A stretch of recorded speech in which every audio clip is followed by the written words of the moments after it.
On New Year's Day, 2002, one of the coldest, darkest nights of the year, a 13-year-old girl snuck out of her house while her family was still inside. She walked out into the freezing cold to meet someone she thought was her best friend, someone she had been talking to online for almost a year, someone who knew everything about her favorite music, her problems at school, her secrets. She trusted this person with her whole heart. But the person waiting for her in that car was not a teenage boy. And the moment she got in that car, her life became a nightmare that would last for days.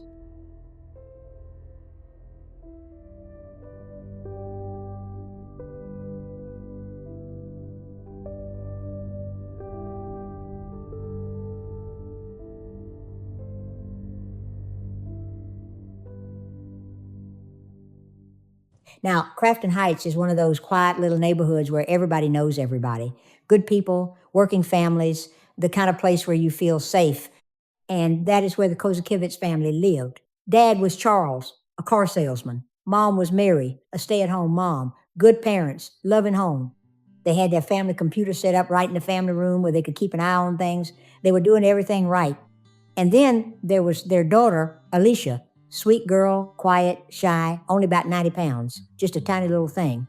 She was going through that awkward phase where she did not quite fit in at school, kids picking on her, telling her she was not pretty enough, not cool enough. You know how mean kids can be. All Alicia wanted was somebody to tell her she mattered. Now, this was 2001, the internet was brand new, dial-up, Yahoo chat rooms, no safety features, no parental controls, no internet safety education. Nobody even knew what the word grooming meant. A grown man could say he was a 14-year-old boy and nobody would know the difference. And that is exactly what happened. Alicia started spending time in Yahoo chat rooms. For a girl who felt invisible at school, the internet felt like the one place where people were nice to her. She first befriended someone she thought was a girl named Christine. Talked to her for a while, thought they were friends. Then she found out Christine was actually a 31-year-old man. Now, you would think that would be the end of it, right? But back then, nobody understood how dangerous that was. Alicia kept talking to him, and that man introduced her to someone else in the chat room. His name was Scott Tyree. He was 38 years old, a computer programmer living in Herndon, Virginia. But Alicia did not know any of that. To her, he was just a boy her own age. This is where the grooming started, and let me tell you, what this man did to get inside this child's head is textbook evil. Over the next 8 to 9 months, Tyree talked to Alicia every single day. He knew all her favorite things, the Spice Girls, the Backstreet Boys, the movie Titanic. He became her best friend. He took her side no matter what. When she complained about school, he listened.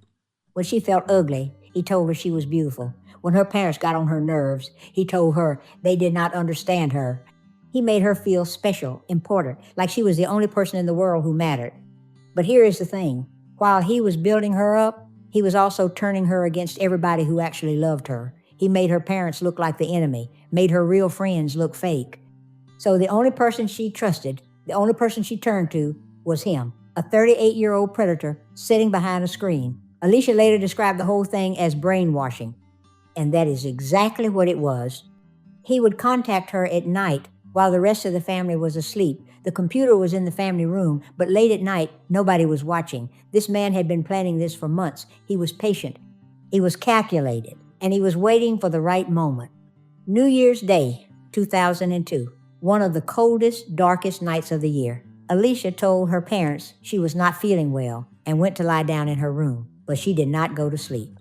She snuck out the front door to meet Scott Tyree. He had driven all the way from Virginia to Pittsburgh just to get her. Now, listen to me. This was a girl who was scared of the dark, a girl who never went outside alone at night, ever. But the grooming was so strong that she walked out that door in the freezing cold to meet a man she thought was her friend.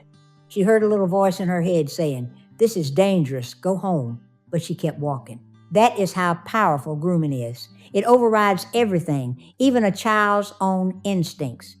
Tyree grabbed her by the arm, pulled her into his car, and said, "There is space for you in the trunk if you give me trouble." Just like that, she was trapped. She hoped maybe he would just drive around the block. When they stopped at a toll booth, she prayed the worker would see the tears on her face and save her. But nobody noticed. Nobody saw her. And the car kept going. They drove for over 5 hours, 240 miles, from Pittsburgh all the way to his townhouse in Herndon, Virginia.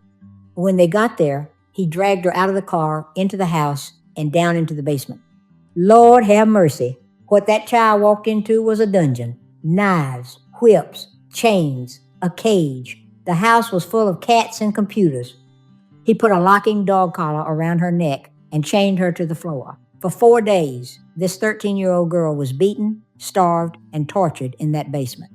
He used a wooden paddle and a broomstick handle on her, and as if that was not enough, he live-streamed the whole thing, broadcast what he was doing to this child over the internet for other sick people to watch. His screen name was Slave Master for Teen Girls. He bragged online that he finally got himself a teen sex slave. What in the world? Alicia thought she was going to die in that basement, and honestly, statistics say she should have. Most children in her situation do not come home alive, but on the 4th day, something inside her shifted. She said to herself, "Today is the day I have to fight. It is probably going to kill me. I am probably not going to make it out alive, but I am not going down without a fight." 13 years old, 90 pounds, chained to a floor, and she still had fight left in her. That right there tells you everything you need to know about this girl. Now here is where the miracle happened. While Tyree was streaming the abuse, a man down in Florida was watching, and he recognized Alicia's face. He had seen her picture on a missing persons poster from the National Center for Missing and Exploited Children. This man picked up the phone, went to a payphone because he was scared of being charged as an accessory, and he called the FBI. One phone call. That is all it took. One person who saw something and actually said something. The FBI got Tyree's Yahoo username from the tip and needed his real location. There was no time to get a warrant, so they used an emergency provision to make Yahoo hand over his IP address. They woke up a Yahoo executive in California in the middle of the night. The IP traced back to a townhouse in Herndon, Virginia, January 4th, 2002, 4:10 in the afternoon. FBI agents stormed that townhouse. Alicia heard men crashing through the door screaming, "We have guns, we have guns." She thought Tyree had sent people to kill her. She was terrified. Then she looked up and saw the most beautiful 3 letters she had ever seen in her life. FBI, in big bold yellow on the backs of their jackets. They found her chained to the floor, no clothes, a heavy chain around her neck. They cut the chain and set her free.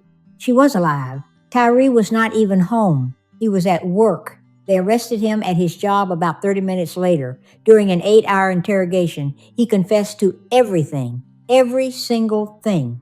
If you are still with me, hit that like button because what this girl did next is something else entirely. Now, let me tell you about Scott Tyree. This man was born in 1963, computer programmer, married twice, divorced. And here is the part that makes my skin crawl. He had a 12-year-old daughter. She was staying with him over winter break. He sent his own daughter back to her mother on the same day he kidnapped Alicia. He sent his child away so he could torture someone else's child. No prior record. His neighbors said he kept to himself. His landlord said he paid rent in cash. His first wife called him a classic computer guy. Nobody suspected a thing. In September 2003, Tyree pleaded guilty, federal charges for transporting a minor across state lines for illegal sexual activity and sexual exploitation. Virginia hit him with rape, forcible sodomy, and abduction with intent to defile. He was sentenced to 19 years and 7 months in federal prison. Now, Alicia, Lord, this girl. After the rescue, she developed severe PTSD, memory loss so bad she cannot remember most of her childhood before the abduction. People back then did not understand how grooming worked. Most of them blamed her, a 13-year-old child, and people blamed her for what a 38-year-old predator did. Can you imagine? But some people supported her, and that support made all the difference. After a period of counseling and healing, at just 14 years old, Alicia made a decision. She was not going to let this destroy her. She was going to use what happened to her to protect other children. She founded the Alicia Project, an organization dedicated to internet safety and educating kids about online predators. She started going to schools, telling her story, looking kids in the eye and saying, "This happened to me and it can happen to you." She got her bachelor's degree in psychology, then her master's degree in forensic psychology. In 2007, she testified before the United States Congress, stood in front of the House Judiciary Committee, and told them what happened to her in that basement. She brought the room to tears. Even the men were crying.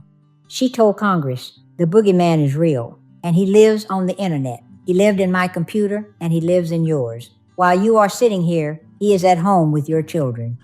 That testimony helped pass the Protect Our Children Act of 2008. Then she started pushing for her own law, Alicia's Law, which creates dedicated state funding for internet crimes against children task forces. That law has now been passed in over 12 states. In Wisconsin alone, it led to the arrest of over 1,000 online predators. A police canine trained to sniff out hidden electronic devices was named Kozak in her honor.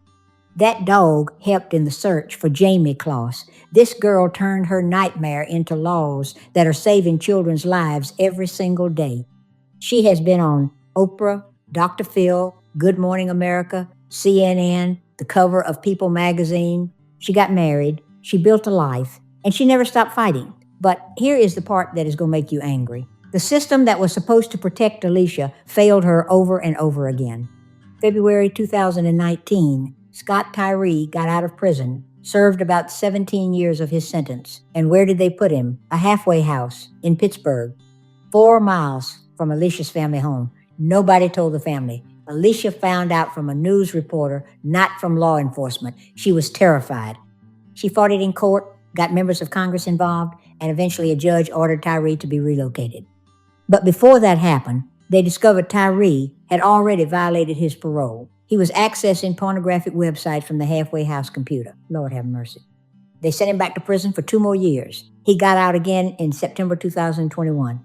And then, October 2025, here we go again. Tyree was arrested for stalking a woman and possessing child pornography. And here is the part that will blow your mind. It was Alicia and her boyfriend who caught him. They had been monitoring his online activity for years. They tracked him, identified the woman he was stalking, reached out to her, warned her, and helped police build the case. The little girl he once chained in a basement is now the one putting him back behind bars. Tyree pleaded guilty to the stalking charge. He was sentenced to 6 to 23 months. He is facing a child pornography trial next. Alicia says he should be locked up for life because he will never stop. And based on everything I have seen, she is absolutely right. Every single time this man gets out, he goes right back to the same behavior. Every single time. Now, I want to take a moment here. This story is not like the ones I usually tell you. There is no murder, no body found in a house.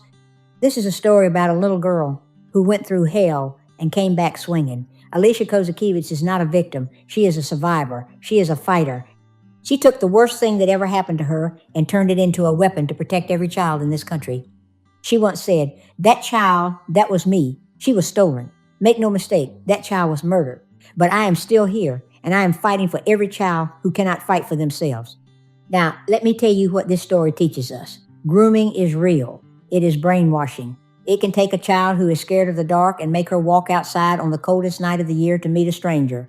The internet back then was dangerous. The internet today is 1,000 times worse. Every child has a phone. Every child has access to apps, games, chat rooms, social media.